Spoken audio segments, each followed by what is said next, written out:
Hello everyone, welcome back. Today I want us to have a discussion about why the United States is losing its grip on power throughout the entire world. Okay, so for many years people have been saying that money printing is bad. Okay, and they used to try and cover up the money printing by, instead of using the word printing, they were saying borrowing. Okay, and that was kind of working for a while. All right, so people were kind of believing this borrowing idea, right up until the point where they started borrowing $1 trillion at a time. Okay, so when we get up to the number trillion, all of a sudden economists around the world basically had cold water splashed in their faces, and they realized that there's no such thing as borrowing $1 trillion.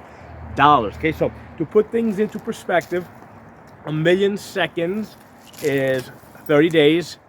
A billion seconds is 31 months.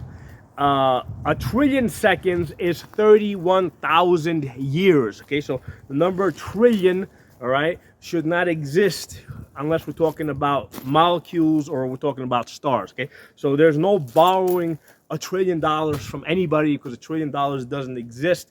It's just money that's being, created in the computer. You have to create in a computer because you don't have enough paper in the world to actually print out that amount of imaginary money. Okay, so at the point where they started borrowing or printing up $1 trillion at a time and calling it borrowing, everybody in the world that does economics realized that the United States was just printing up money, which, you know what, they kind of went along with it. They didn't complain too much. They were sort of benefiting from it. And the United States was benefiting by taxing the entire world, right? Because anytime the U.S. government basically prints up more money, they're diluting the existing money.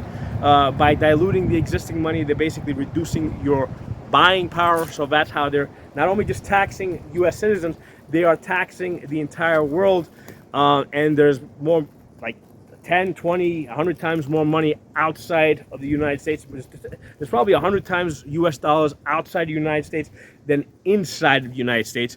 So the way that they were paying for those, multi-billion-dollar aircraft carriers and submarines and all that stuff was by taxing the entire world. Okay, and the economists around the world were aware of this, right? They knew this.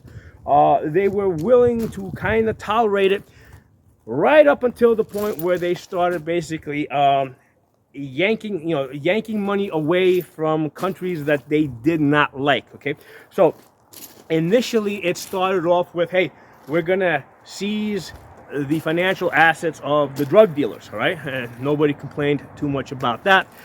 Then they said they were going to seize the financial assets, basically the money of the terrorists. Okay, maybe there was a little bit of grumbling about that, but not too much. They are terrorists after all.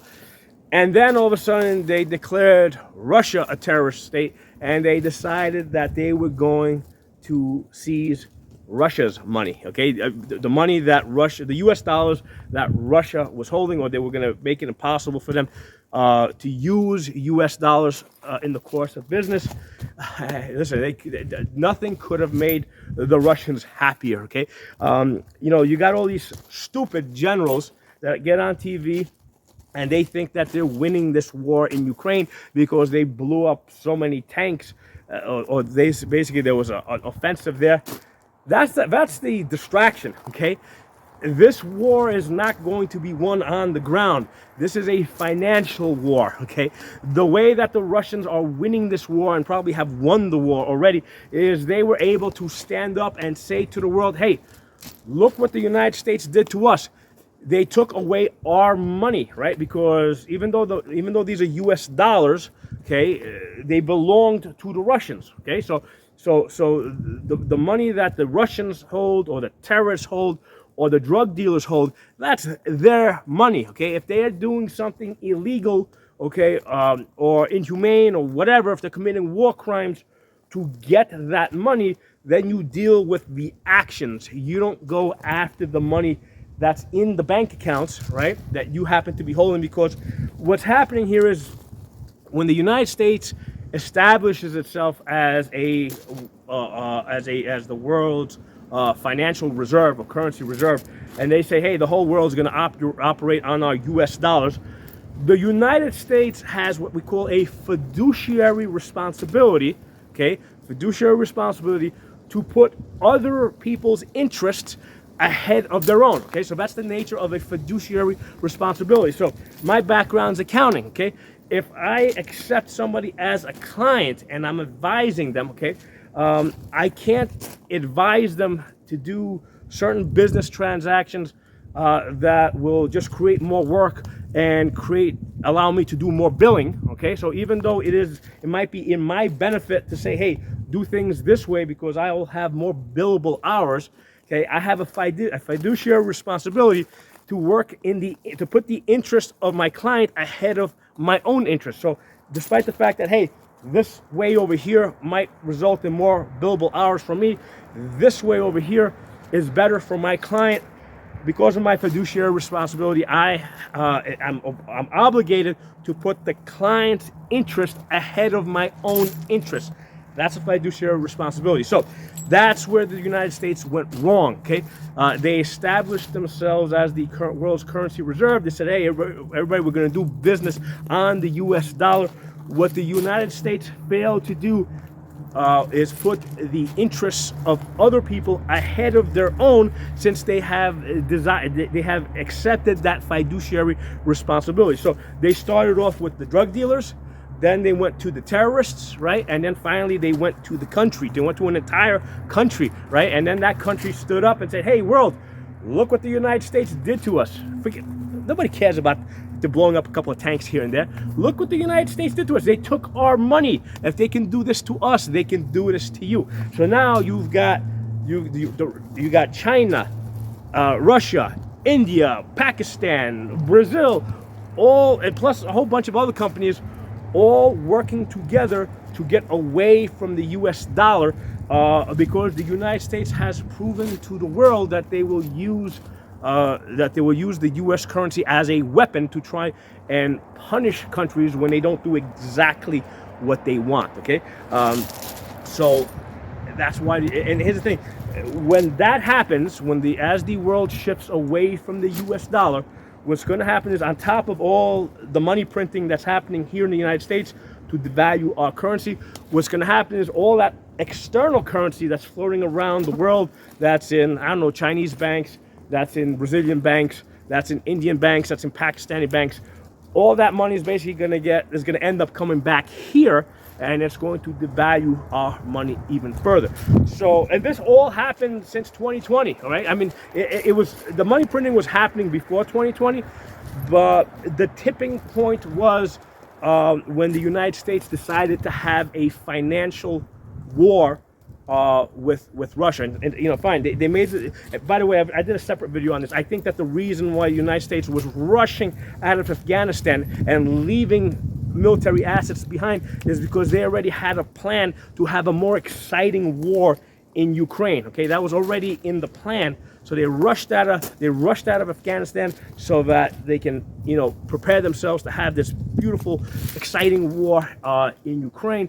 And they thought that it was all going to be on the ground, and they were going to blow up tanks, and they were going to get to test out their new military equipment, because they were getting bored with, you know, just guys shooting at each other with rifles out in Afghanistan. So they wanted to have a more exciting war in Ukraine, where they would get a chance to test out their new toys, right? So that's where they were being focused on, and they thought that they were going to punish the Russians financially. Well, the only people that are getting punished here is the United States, okay? I feel that what has happened now with the entire world shifting away from, you know, from the U.S. dollar, that's not fixable, okay? That's that's not something that's easily correctable, because the United States has already established this pattern of using of basically taking U.S. dollars away from anybody that they don't like, anybody that doesn't do the things that they want to do.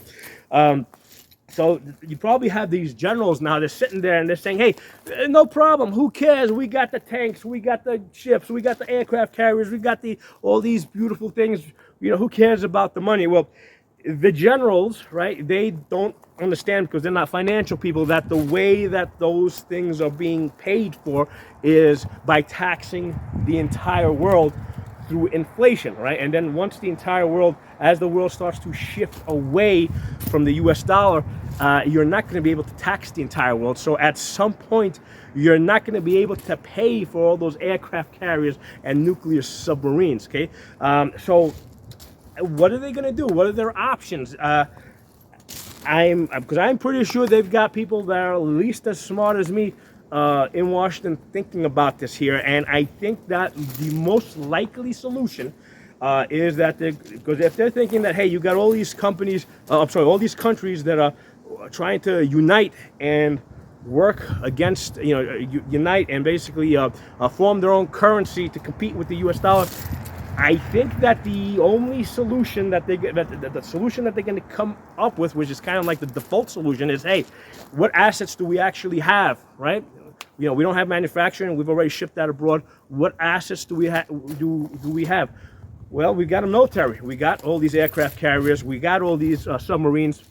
We got all these missiles that are going to have a limited life, right? Because within, 20 to 50 years, those things are going to start rotting out, right? Because unless you're able to keep printing up money and taxing the world to maintain those things are going to start degrading. So I'm thinking that the solution that the geniuses in Washington are going to come up with is, while we have these assets that are in, tip-top shape, we got to use them, because if we don't use them now, we're not going to be able to use them 25, 50 years from now. So I think that the United States has put itself in a position where their only option is to start a worldwide war, okay? In order to prevent, countries like China, Russia, India, Pakistan, Brazil, all these countries from forming their own currencies. What I think they're going to do is they're going to come up with some plan that, hey, let's disrupt those efforts through World War III. So my thoughts on this, let me know what you guys think. Let me know if what I'm saying makes sense to you guys. And I'm looking forward to reading the comments below. Talk to you all soon. Oh, by the way, this video is not going to be up for too long, because this is the type of video that's going to get me strikes and basically get my channel suspended. I already had one channel that was shut down, so I'm going to probably keep this up for about a week. That'll give this time to get copied over to the alternate platforms that I have, like HugeTube, Rumble, Odyssey, which is the other one? There's another one out there. BitChute. That'll give this to get a chance to get copied over to the other platforms. Make sure you're also following me on those other platforms. Now, the videos always pop up here first, because once I upload here, then it feeds all the other platforms, and I don't have to upload to each one individually. So that's why it always comes up here first, and then what I'll do is within a few days, I will delete it from here so I don't get strikes, okay? But make sure you follow me also on the other platforms. So talk to you all soon.